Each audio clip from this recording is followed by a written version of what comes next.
Earth, a 4.5 billion-year-old planet, still evolving. As continents shift and clash, volcanoes erupt, and glaciers grow and recede, the Earth's crust is carved in numerous and fascinating ways, leaving a trail of geological mysteries behind. In this episode, the Marianas Trench, the deepest point on Earth, is explored.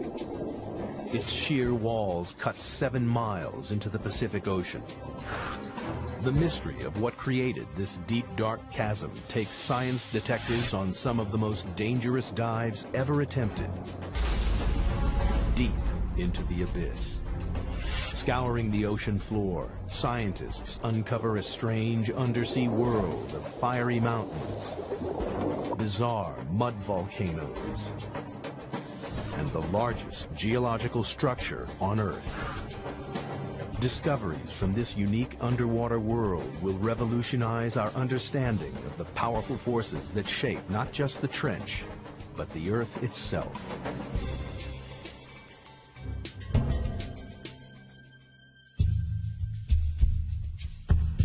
Hidden deep beneath the waves of the Western Pacific lies the Marianas Trench, the deepest point of all the oceans. The first step on the journey of what created this mysterious scar in the Earth's crust and how it continues to mold the planet takes us back to 1872, when a British research vessel, HMS Challenger, set out on the first ever mission to map the ocean floor. Throughout most of recorded history, men had just assumed that beyond a certain level the sea was pretty flat, pretty dead, fairly lifeless. They weren't expecting to find anything very interesting. For 4 years, the Challenger crisscrossed the oceans, covering 70,000 miles, a third of the distance to the moon. The crew plumbed the depths every 140 miles, using a total of 249 miles of rope and hundreds of pounds of lead weight. It was tedious, backbreaking work, but at the time it was the only way to measure the depth of the ocean floor.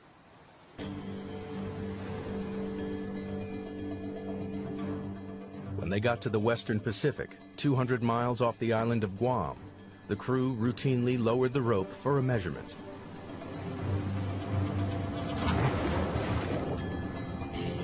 But the weight kept on dropping and dropping.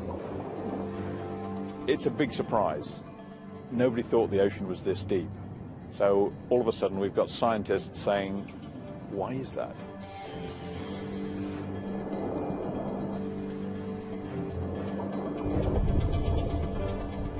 Eventually, the weight struck the bottom at 4,475 fathoms, nearly 5 miles beneath the ocean's surface. The scientists would be going, wow, we've found something, and what does it mean? Is it a little hole? Is it a big hole? What kind of feature is it down there? There's a whole lot of questions you get when you find this one spectacular reading. The Challenger expedition marked the birth of modern oceanography and provided the first crude map of the ocean floor. It showed how the ocean floor gently slopes away from the land and then plummets thousands of feet into vast flat plains. But the Western Pacific is different. It drops off again into the 5-mile deep hole, a hole that blew right out of the water the long-held belief that the sea floor was flat and featureless. And it spawned a mystery, because nobody could understand how this strange underwater feature came about. It would be 75 years before any answers emerged. It took a revolutionary new technology, sonar, to push the investigation forward to the next crucial stage.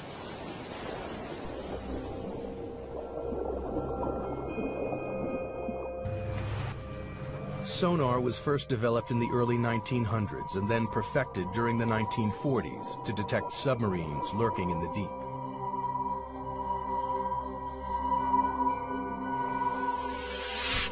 The system works by pumping sound waves through the water. The waves bounce off solid objects and are reflected back to a detector. By measuring the time it takes for the sound waves to bounce back, scientists realized they could build a remarkably accurate picture of the world beneath the waves. The world's major navies spend a lot of time and effort developing submarine hunting technology. Then the hydrographers discover that you can use this to chart the bottom of the sea, and it's an awful lot cheaper and easier than using large numbers of sailors pulling on ropes. In 1951, a British Navy research ship returned to the deep hole found by the Challenger expedition. But this time, they were armed with sophisticated new sonar equipment. And the results were amazing. Detailed sonar maps revealed that the deep hole in the Pacific Ocean floor isn't a hole at all, but part of a massive trench, 30 times deeper than the Empire State Building is high. It runs twice the length of California, 1,500 miles from the southeast of Guam to the northwest of the Mariana Islands. People were probably astounded by what they were seeing, because clearly the ocean floor had enormous changes in relief, was very mountainous in some places, had great deeps in other places. To a geologist, this would be extremely exciting. Even within the trench itself, there are remarkable variations. At its southern end lies the greatest surprise of all. The seafloor drops down another 2 miles to its lowest point, a staggering 7 miles beneath the waves. Scientists had discovered the deepest part of the oceans. Even today, it is the lowest known point on the planet. They named this part of the trench the Challenger Deep, in honor of the ship that discovered it.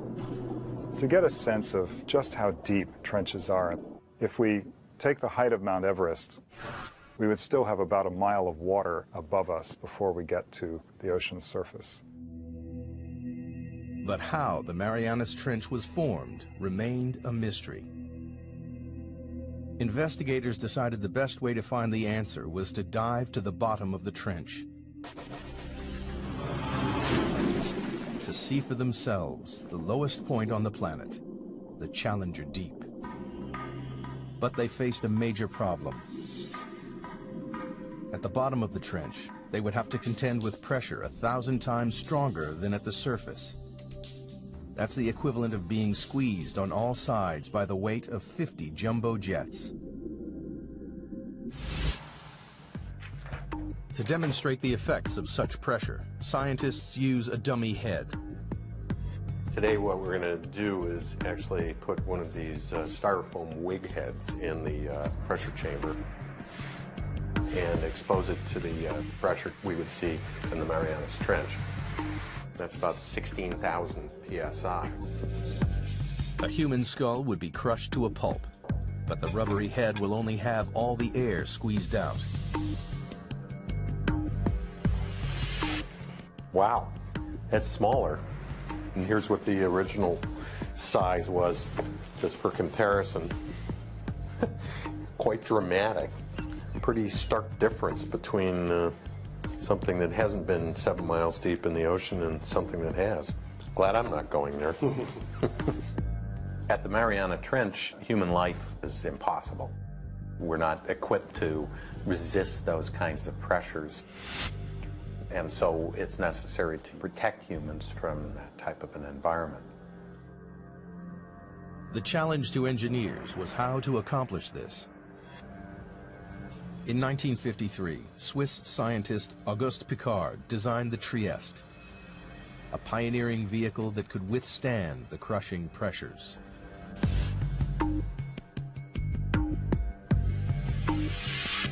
The submersible was dominated by a 50-foot-long hull, filled with light aviation gasoline and lead weights to control buoyancy. Slung underneath it was a tiny 6-foot spherical cabin with 5-inch thick steel walls.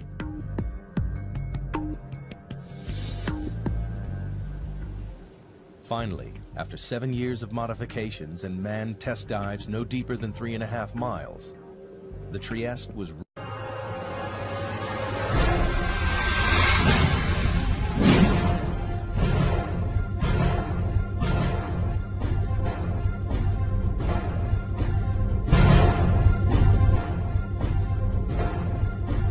ready to attempt the 7 miles to the bottom of the trench. The commander of this perilous undertaking was U.S. Navy Lieutenant and deep-sea explorer Don Walsh. I know the astronauts that go through this all the time. Why do you have to be there? Why can't we just put up a robot to do things? Got to be there because that's what we do. Only a few officers and scientists knew about the risky mission, which was launched in January 1960 from the western Pacific island of Guam. Guam, in those days, was kind of a backwater. It was just right for us because we were trying to do this project sort of out of sight because we weren't too sure it was going to work. The Navy just didn't want to be embarrassed by a failed science spectacular. Accompanying Walsh was the son of the Trieste designer, engineer and oceanographer Jacques Piccard. The two men would spend the next 9 hours squeezed inside the cramped sphere. And we had 20 cubic feet of space inside. That's about the same as a household refrigerator. And the temperature was almost that cold inside. It was a drama. The story of how the Marianas Trench came to be is beginning to take shape. In 1874, British surveyors were the first to discover a 5-mile deep hole in the ocean. 75 years later, sonar mapping revealed the hole to be a vast 1,500-mile-long trench, with the deepest part 7 miles beneath the surface waves of the Pacific. To gather further evidence, 2 courageous men were about to undertake the most dangerous dive in history. They would venture into the abyss and go to the bottom of the Marianas Trench. The Marianas Trench is one of the most remote, inhospitable places on Earth. In January 1960, 2 deep-sea explorers, Don Walsh and Jacques Piccard, plunged into its depths on board the submersible, the Trieste.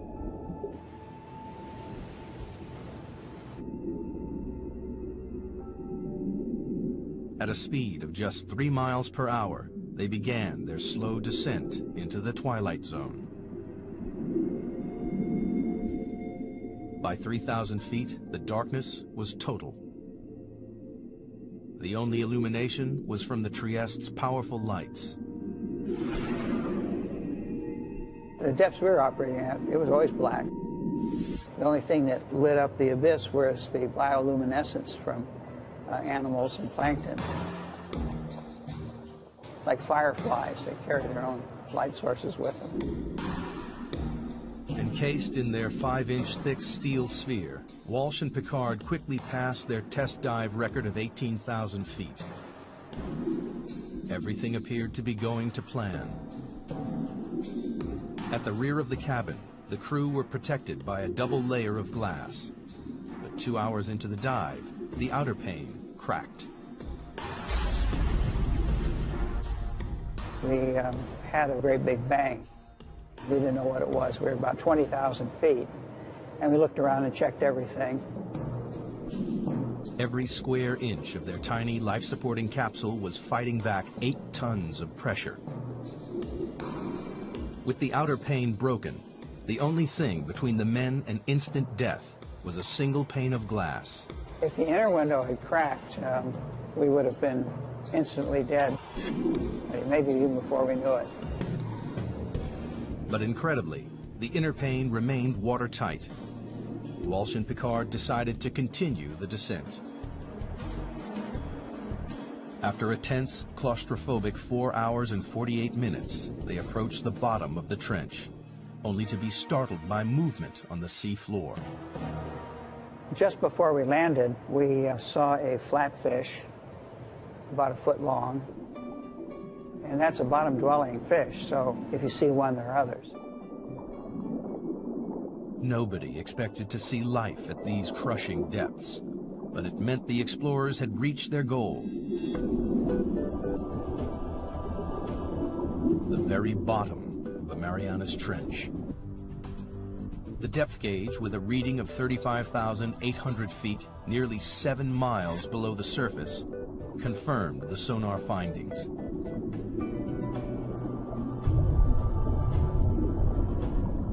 Squeezed inside their bubble of breathable air, the two explorers were closer to the Earth's center than man had ever been.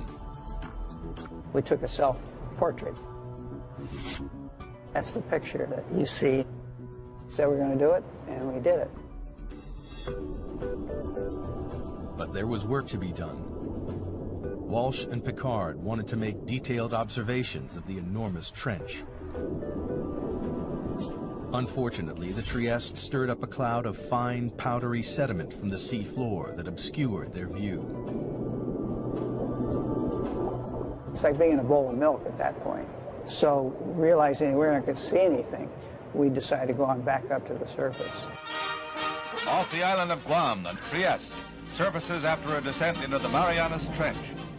After 9 grueling hours underwater, Walsh and Picard returned to the surface on January 23, 1960, and officially entered the record books for the deepest dive of all time. To this day, their extraordinary feat has never been repeated.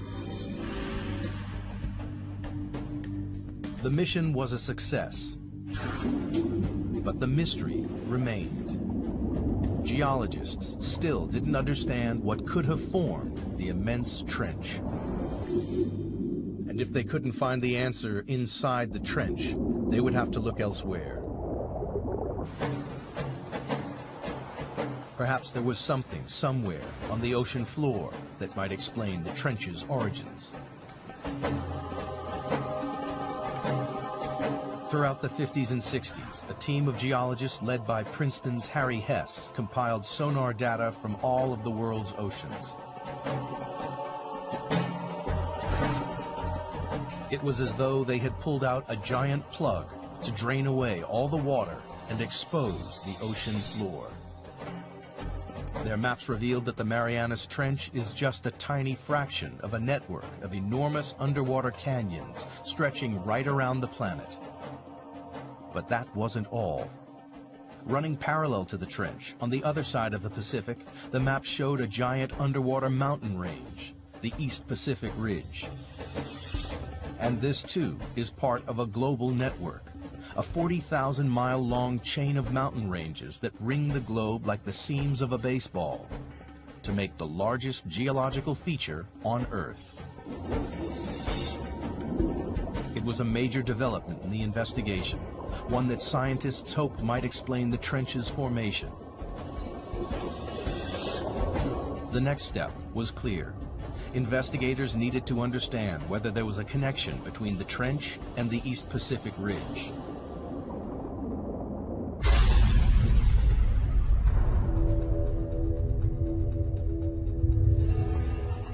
The breakthrough came from the unlikeliest of sources. During the Cold War, the U.S. built a vast network of underground seismometers to pick up atomic bomb testing around the world. Inadvertently, the seismometers also detected naturally occurring earthquakes. When geologists plotted these on a map, a pattern emerged. The earthquakes were clustered along the ocean's ridges and trenches. It was a discovery that transformed our understanding of the Earth. Geologists realized the friction that causes earthquakes comes from movements that must be occurring deep beneath the ridges and trenches. With this great investment in seismology, it became possible to locate very precisely where earthquakes had occurred. And it was these things, the precise location, the depth, and the motion, that really gave the outlines of plate tectonics. It was the birth of an extraordinary new theory. The solid layer of rock, the crust on which the land and ocean sits, is broken up into a series of vast slabs that geologists call tectonic plates. It's these plates that are moving, grinding past each other, and triggering earthquakes. The underwater ridges and trenches sit on the boundaries between tectonic plates. The East Pacific Ridge and the Marianas Trench lie on opposite edges of the Pacific Plate. The journey to discover what formed the Marianas Trench is accumulating additional evidence. The Trieste dived to the bottom of the trench and confirmed that it is the deepest point on the planet. Sonar maps then revealed the East Pacific Ocean ridge running parallel to the trench. To solve the mystery of the Marianas Trench, investigators needed to find out exactly what was happening at the East Pacific Ridge, and that meant exploring these vast mountains, 8,000 feet underwater.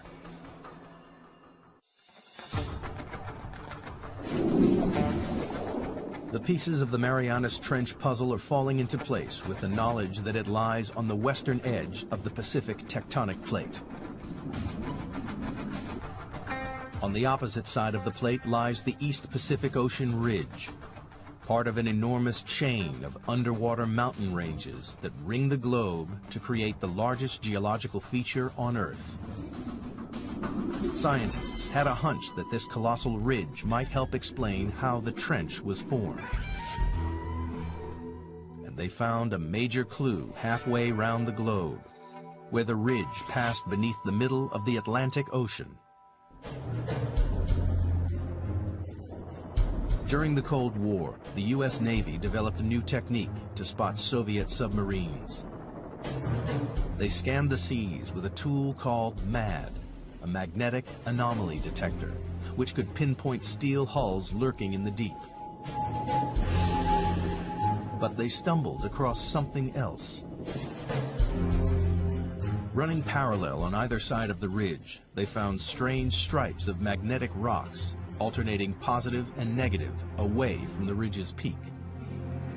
Here's the mid-Atlantic ridge coming down through here.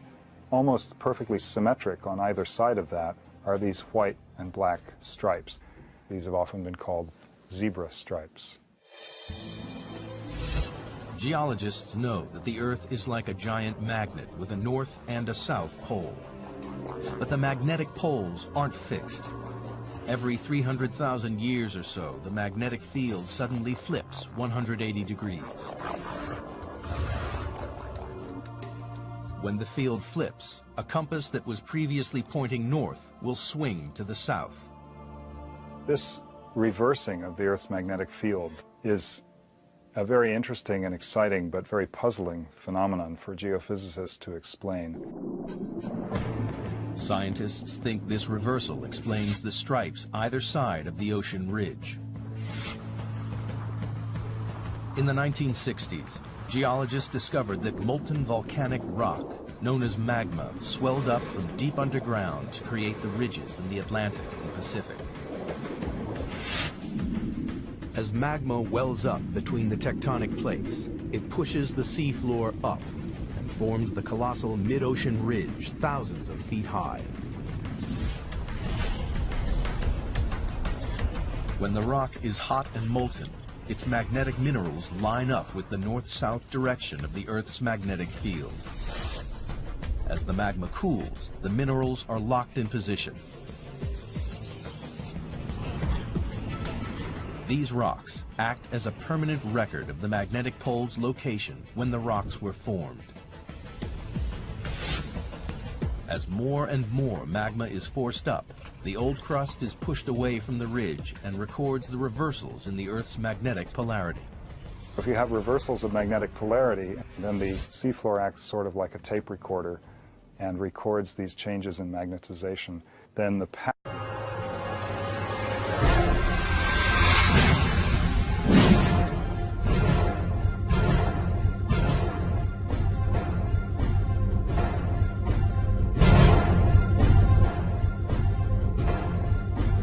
pattern of magnetic stripes allows people to calculate the speed at which the plates are moving apart. The zebra stripes are proof that over time, the seafloor in both the Atlantic and the Pacific is spreading away from the ridges at a rate of more than 2 inches a year. But geologists needed proof that magma created the ridge. If red-hot molten rock is forming the enormous mountain range in the Pacific, the surrounding water should be warm. In 1977, a team of scientists set out to discover whether this warm water really existed. Dudley Foster was the pilot for these historic dives. It's been an exciting occupation because you're on the cutting edge of science. New discoveries all the time. Every cruise, there's a new group of scientists with new scientific objectives, and there's the exploration and the discovery. And that's really what puts the thrill in the job.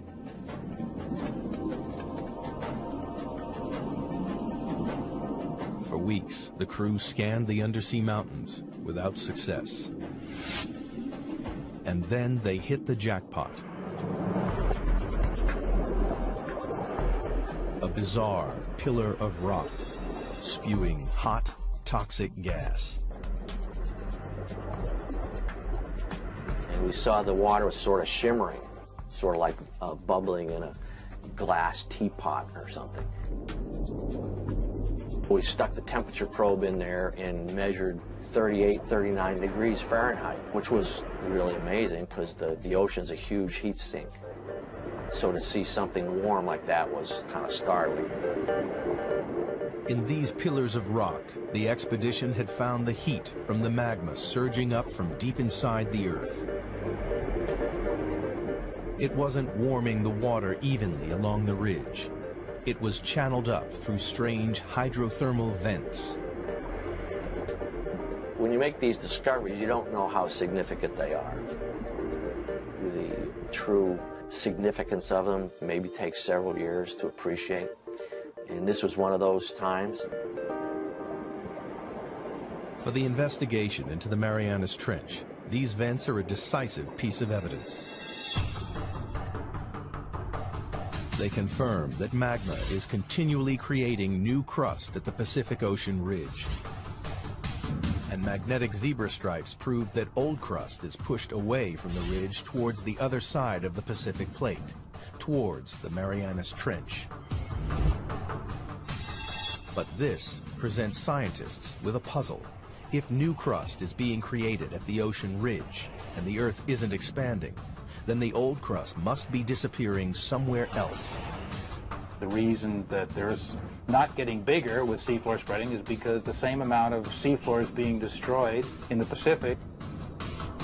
Something in the Pacific Ocean is devouring the seafloor, and all the evidence points to the Marianas Trench.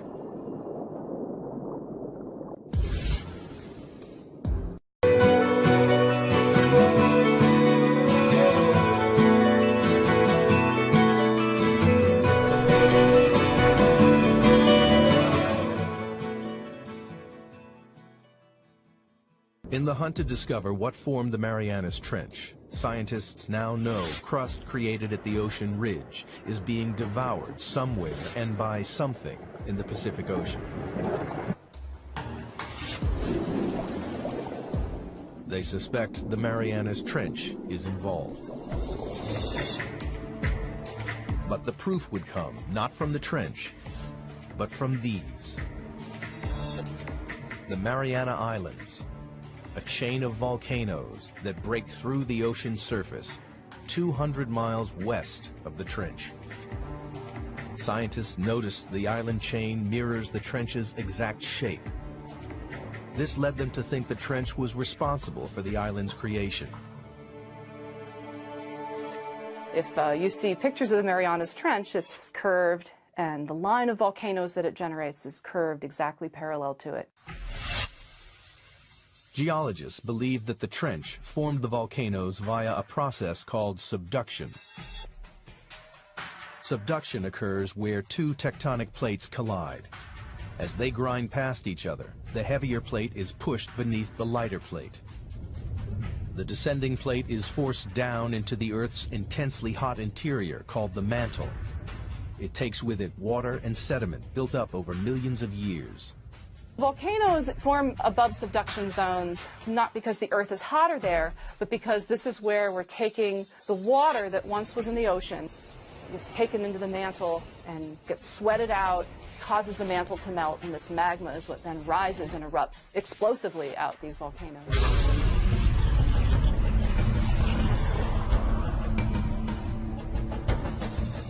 The water in the sediment forces magma to swirl up and push through the plate above.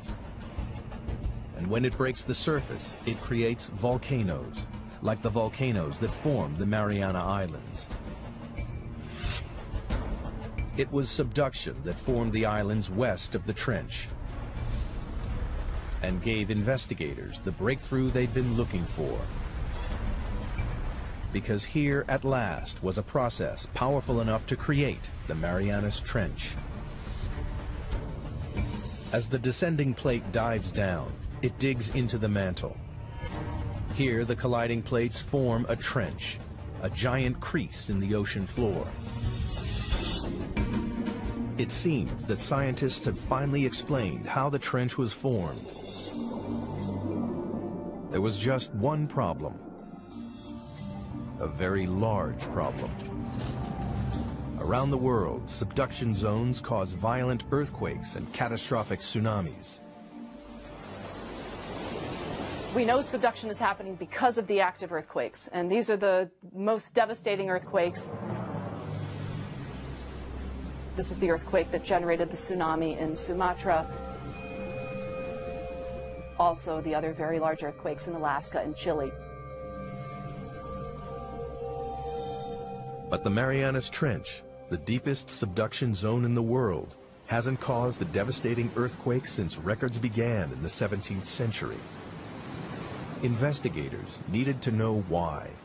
That's the $60,000 question. They hoped the trench's shallower western edge might provide the answer.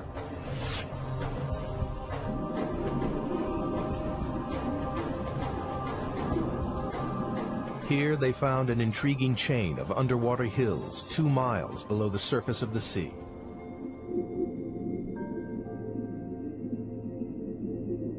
Engineers drilled down into the hills and collected core samples.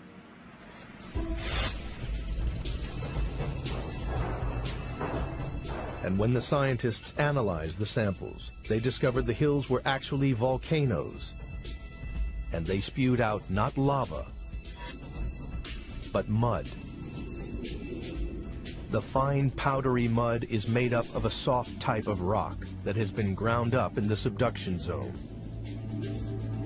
It seemed this soft rock might explain why there have been no major earthquakes at the Marianas Trench.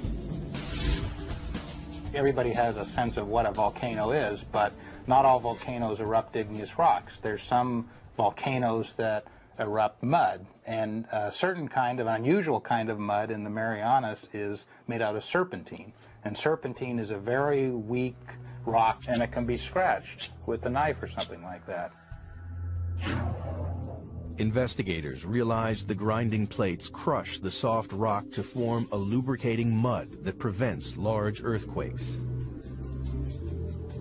Then the mud bubbles up to the ocean floor, where it forms the strange mud volcanoes found along the trench's western edge. Other parts of the world, like the Andes or maybe Indonesia, you've got two plates that are grinding together, and one of the plates is quite strong. And it takes a big earthquake to rupture that plate interface. But if these rocks are weak, like they are in the Marianas, where you've got these serpentinites, those are very weak, and it doesn't take much energy at all to get the two plates to glide one past the other. At last, geologists had discovered what created the Marianas Trench. 50 million years ago, the Pacific Plate slipped under the edge of the Philippine Plate. As it bent and dived into the Earth's mantle, it formed the colossal Marianas Trench. and the plate is still moving.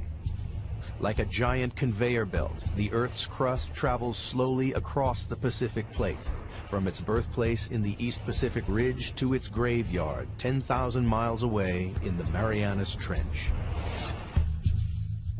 Today, the Pacific Plate's movement can be tracked in real time. Confirmation has come from GPS technology, where we can actually put a transmitter on an island and come back year after year and actually follow it moving a few centimeters a year towards the trench.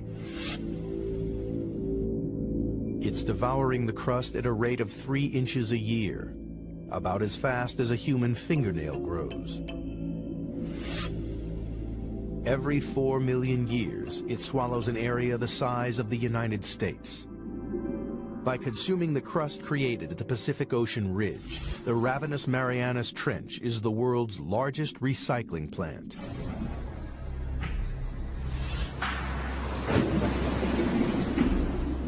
But there was one remaining and major piece of the puzzle to find. Scientists still didn't know why it is the deepest trench on Earth. They suspected the age of the seafloor at the bottom of the trench may provide the answer. It turns out there's a really strong relationship between the age of the seafloor and its depth in the water. In 1999, a team of deep sea drillers returned to the trench to collect core samples. One great thing about drilling this ocean crust is we actually got pieces of it. So we're holding in our hands here the material that's actually getting subducted at the Marianas Trench, and it turned out to be 170 million years old. So we can say with confidence that's the oldest ocean floor before it's getting swallowed up in the mantle at the trench. But why is this piece of rock the oldest on the ocean floor? The seafloor at the Marianas Trench is so old because it's been so long since it was born. So it was born in the equivalent of the Eastern Pacific today, and it's just been going on longer than any other place in the oceans before it's been subducted.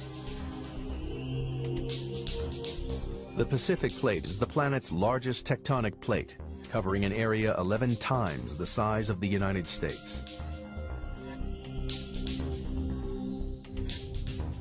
When crust bubbled up at the ridge 170 million years ago, it was light and buoyant. But as it traveled 10,000 miles across the plate, it cooled and became compact and dense. Over millions of years, the dense crust got heavier and began to sink into the mantle below.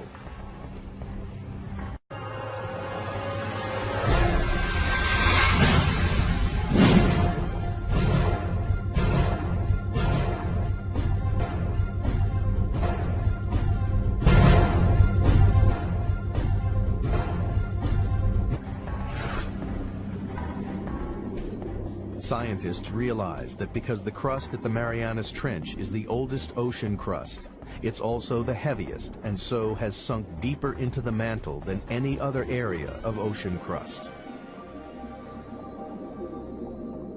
Here at last was the explanation for the trench's extraordinary depth. The picture of the Marianas Trench is almost complete. Volcanic islands mirroring the trench's exact shape lead scientists to believe it runs along a subduction zone. And slippery mud volcanoes explain why it doesn't create large earthquakes. But one question remains unanswered. Towards the trench's southern end, the vast chasm drops a further 2 miles to its lowest point, the Challenger Deep, 7 miles beneath the waves. The question is, what makes it plunge so deep?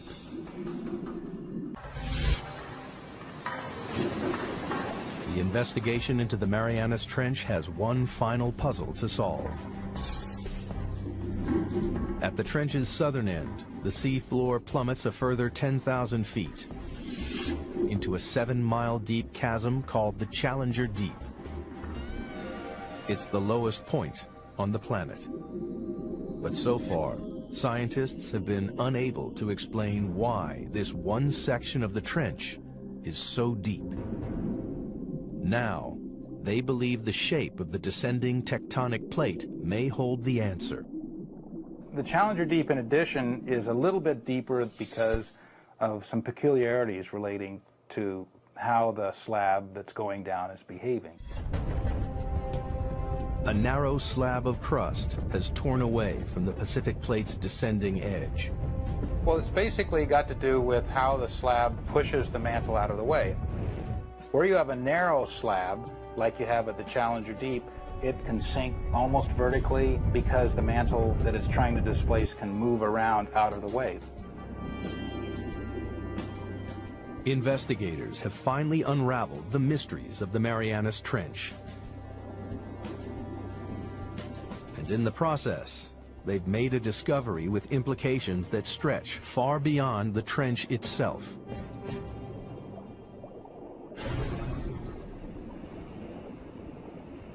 Studying the ocean ridges led geologists to believe that magma welling up at the ridges was pushing the plates apart. But the exploration of the Marianas Trench has changed this idea forever. People used to think that maybe the magma would kind of push the plates apart. And that idea is largely discounted now. As the ocean crust travels from the Pacific Ocean ridge to the trench, it changes from a buoyant, red-hot magma into a colder, denser, and heavier crust. The plate's leading edge becomes so heavy that it drags the rest of the plate along behind it. The heavy, cold plates at the trenches are sinking down into the mantle and pulling the plates apart at the ridges, and the magma just passively fills in the gaps.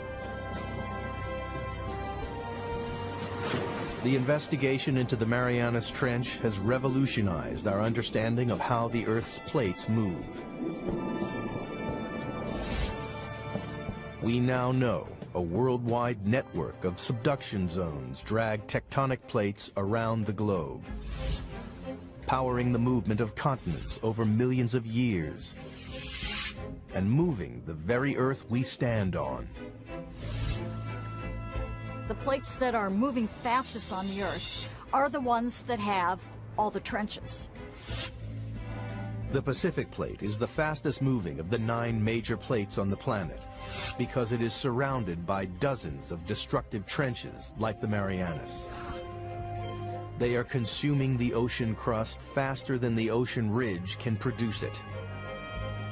Over millions of years, the Pacific Plate will shrink until sometime in the distant future, the largest ocean on Earth will disappear.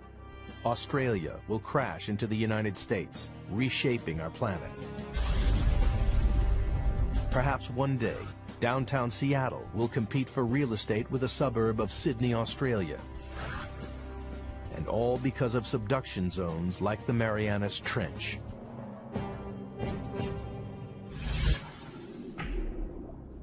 But for all its significance, man has only ever dived to the bottom of the trench once, and there are no immediate plans to return.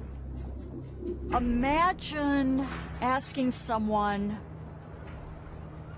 what is the flora and fauna of California? And saying that someone spent 10 minutes there, picked up 2 ants, come back, and said they sampled California. That's probably how well we know the Marianas Trench. To date, less than 5% of the world's oceans have been explored. But only by returning to the ocean's very deepest reaches will we fully comprehend the incredible forces that recycle and rebuild our world. The way I like to think of it is that ocean exploration leads to new research questions. And if we don't have exploration, we don't even know the right questions to ask. It is now known what a geological wonder the Marianas Trench is.